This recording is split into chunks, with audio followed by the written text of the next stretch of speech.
Pemirsa, jembatan apung yang dibangun hampir 90% berbahan kayu ulin akhirnya sudah bisa dimanfaatkan bagi warga yang hendak menyeberang dari Siring Pertendean maupun Siring Kampung Ketupat.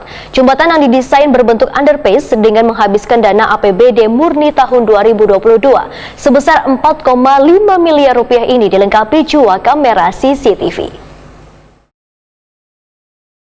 Jembatan apung yang dibangun hampir 90% berbahan kayu ulin akhirnya sudah bisa dimanfaatkan bagi warga yang hendak menyeberang di Siring Pertendean maupun Siring Kampung Ketupat. Jembatan yang didesain berbentuk underpass dengan menghabiskan dana APBD murni tahun 2022 sebesar 4,5 miliar rupiah ini dilengkapi kamera CCTV. Wali Kota Banjarmasin Ibnu Sina takoni Prima TV besukan Jumat 18 November 2022 di sela-sela peresmian jembatan apung memadahkan dipasangkannya kamera CCTV di sekitar jembatan apung bertujuan untuk mengawasi kawasan tersebut terhadap oknum-oknum yang akan melakukan di luar kebaikan atau yang kada diinginkan, termasuk menghindari adanya pencurian lantaran jembatan ini berbahan kayu ulin. Menurut Ibnu Sina, CCTV ini pun bermanfaat mengawasi warga yang memanfaatkan bawah jembatan untuk dijadikan tempat tinggal. Pengawasan ini pun, ujar Ibnu Sina, kada hanya dilakukan melalui CCTV maupun UPTD Siring diminta pula untuk setiap waktu melakukan pengawasan supaya menghindari adanya oknum yang berbuat kada senonoh.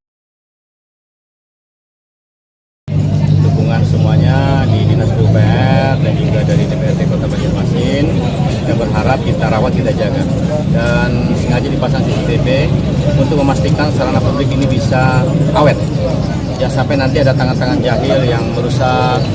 Kita jaga, kita rawat sama-sama, dan mudah-mudahan ini menambah kenyamanan ketika orang berkunjung ke Banjarmasin, jalan kaki atau jalan pagi sore, berolahraga atau sekedar rekreasi atau susur sungai, untuk bisa juga mampir di kawasan. Saat ini sih belum ada, tidak ada. Kalau untuk menghindarinya nanti Pak? Kita maksimalkan lah untuk memantau melalui CCTV.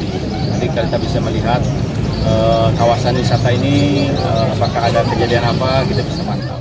Sementara itu, pemerintah Kota Banjarmasin berencana akan kembali membangun jembatan apung di kawasan Siring Mall Mitra Plaza menuju kawasan Siring RK3 Kelayan Barat.